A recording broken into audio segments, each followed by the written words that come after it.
Hey there and welcome to another Planet Zoo video. This time to a video I wanted to make so badly after the first second I played this game at Gamescom.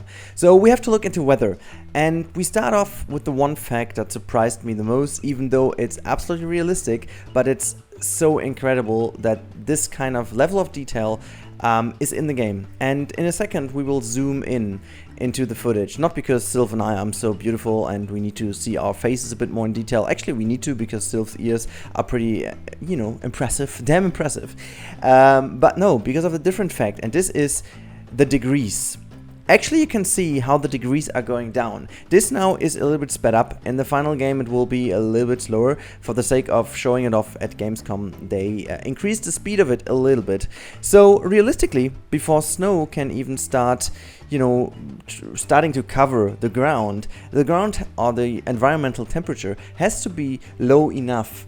So the game actually transports this also into its engine. So whenever you try to make it snow, but the environmental temperature, for example, is not capable of doing so, you won't have any snow that will cover the ground, because simply it will be melting away. And as you can see now, as I'm zooming out, we reach like 3-ish degrees, the snow starts to cover the ground. And as you can see, this lovely little peafowl over here searched itself for some lovely cover underneath that umbrella.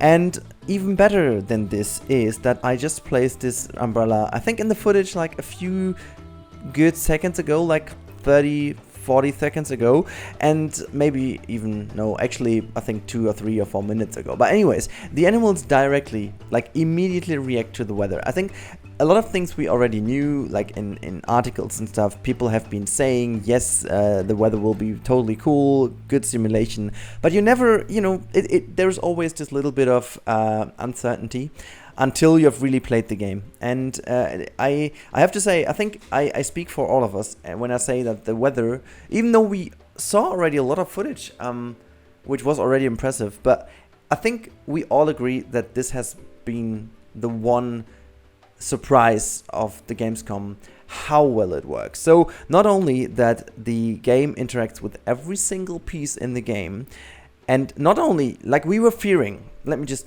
try to sort that a little bit. So at the beginning we had some kind of problems with the weather system because we didn't really know how it worked. So we thought, for example, that there will be dedicated roof pieces that have to be marked as roof pieces so that the game can understand that this is kind of a roof piece where the snow kind of can, lie on, and beneath that roof there will be no snow covering. However, not at all. The game uses every single item that is available in the game can be used as snow barrier or whatever you want to call it, but whatever you do, you can use it to make sure there is a shed or some cover for snow. However, there's also some kind of stuff which is the cooler and heater thing, and you can see over here you can change the degrees with the cooler and heater. What happens though, you will see that in a bit here in the footage, it will increase or decrease the radius of where the snow is going to melt down or not. So the warmer you put this one, the more effects, the bigger the radius is, the less you put it on, you can see the radius decreases, which is, I think, pretty cool in being very accurate in terms of where you want to have heat and where you don't want to have heat. So if you want to create some environments for your animals where there's just a certain amount of heat needed, you can actually go in and kind of tie it into this area. With this little example over here, our lovely tortoise kicking the ball, you can actually see how the system works. So this ball has a little bit of snow cover on top of it. Realistically, if the ball is moved, the snow needs to fall down a little bit. But however, it's not a complete physics engine. How could this? But so it's kind of a texture overlay.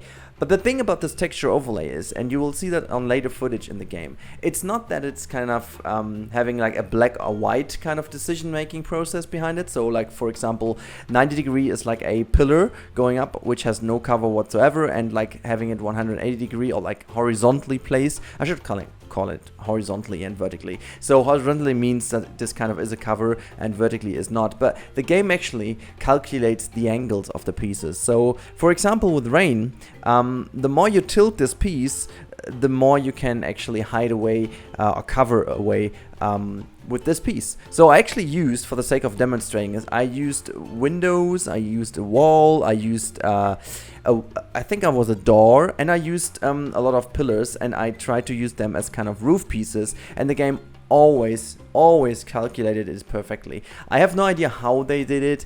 Actually, I don't want to even question it, because it's just awesome. And let alone from this scene, you can see right here, like with these lanterns, and you can see the snow kind of slowly tippling down to the ground. I mean, I can already tell you and guarantee you, in the winter times when the game is released, I think I'm gonna be building just a winter scene, just to enjoy it. Like, you can even build like a background scene where there's just snow falling down the whole time and slowly covering the ground. I don't know, it's so freaking amazing. Like, how the whole game handles it is more than just impressive. And let me just talk a little bit more about how it feels in the game, because not only that the temperature, as you've seen, is influenced by the weather, we know that we have free control of the weather in the sandbox, but as long as you're in an environment where there is like no potential given of reaching temperatures that are capable of making snow cover the ground, you will never ever have it. So you can obviously turn on the effect of snow, but it just doesn't work. In hindsight, in a very cold area, it will be pretty hard to build like tropical environments and having stuff like that. So you will use the heaters and coolers. The one thing I don't really know, but I'm quite sure that they will show it off on a later stage, is how this affects the energy costs for your park, because what we know is that to make the heaters and coolers work, you have to have energy supply. But once we use them in the game, they were in the game already, we could play, so you could place them. The problem was, though, if you click on them, you don't have really the menu or the UI. You basically only have like a coming soon sign, so not quite sure if there is kind of a given output to one of the pieces. I pretty much believe it must be that way, because otherwise this makes no sense, because if it only would be like put down a generator and then everything in the radius of the generator is kind of powered, that makes no sense at all, because this basically was, you know, it would be way too easy. So I believe that because we have 3 different variants of energy, to be honest, so like we have this wind, how's it even called? The solar panel, I guess, or 2. I think there were just 2 in. It's the solar panel and the, what's this other thing called? A generator. I was about to say something else, but I was confused here. I think it's 2-ish, if I remember correctly. I would need to see the menu, but it's the generator and the solar panel. So why have 2 different ones? I'm quite sure they have like different kind of power outputs, and this means how many items you can feed in the area. But for the weather, that means that you always need to react to the weather. So in comparison to what we could do, just try around with the weather over here, in the real game, you will actually have like a gradually processing or progressing seasons, which then leads to the fact that within the seasons, you need to react with your temperature control. That means once you have a cooler in the summer times, you don't need to run this cooler in the winter times.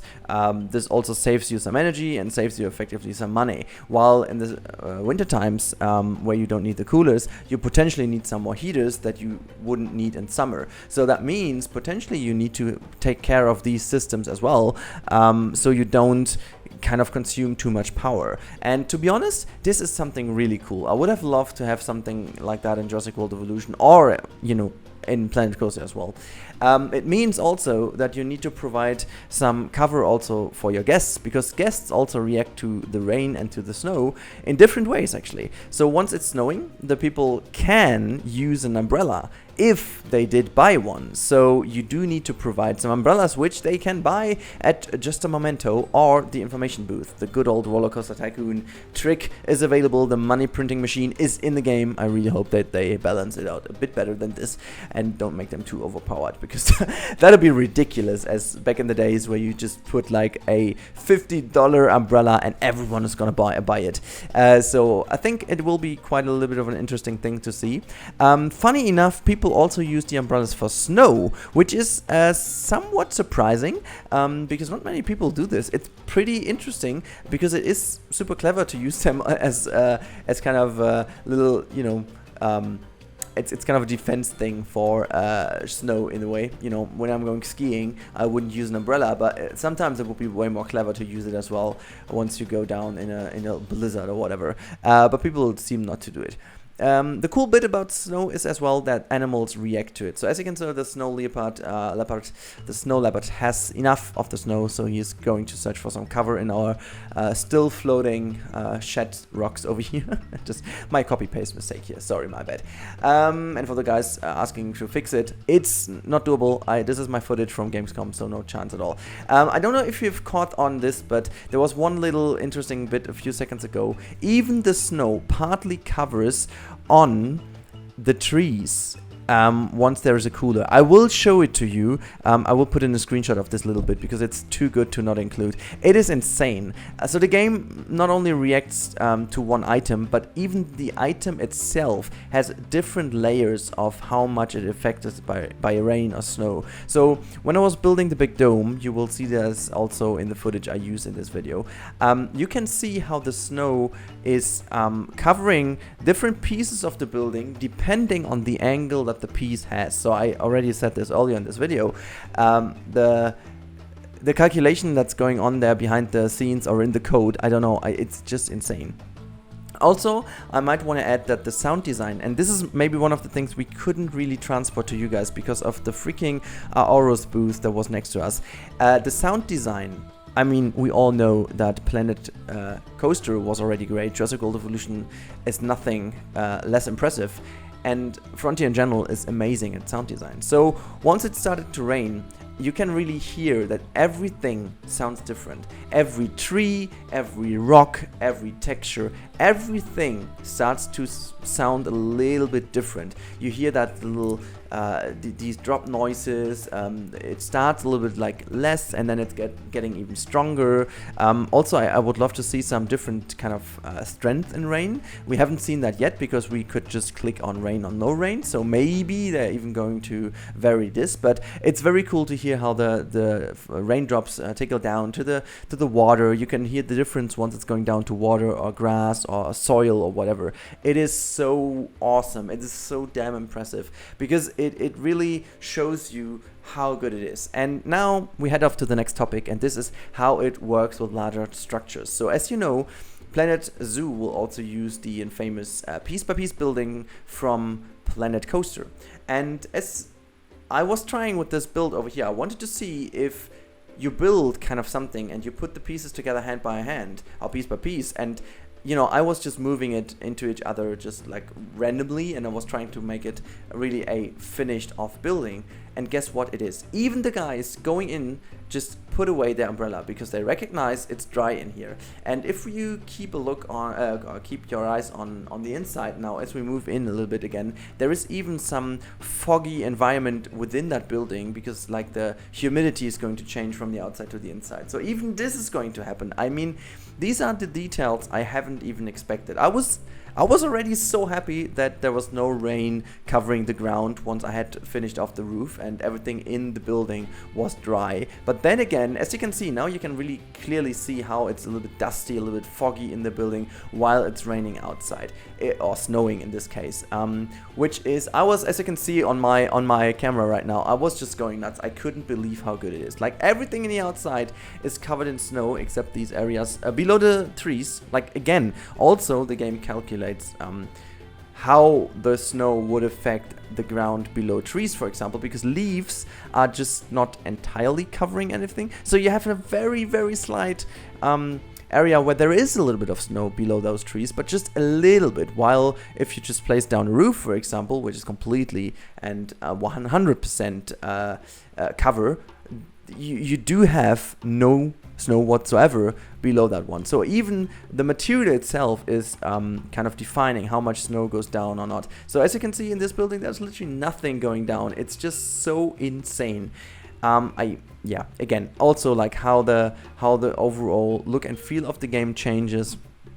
It's just insane. And what also is even better, and this is now back to the sound design. So this is one thing I can't tell you how amazed I was, but I literally can't say how they did this. When you go outside and you go down, the sound is muffled, and this is obviously due to the snow.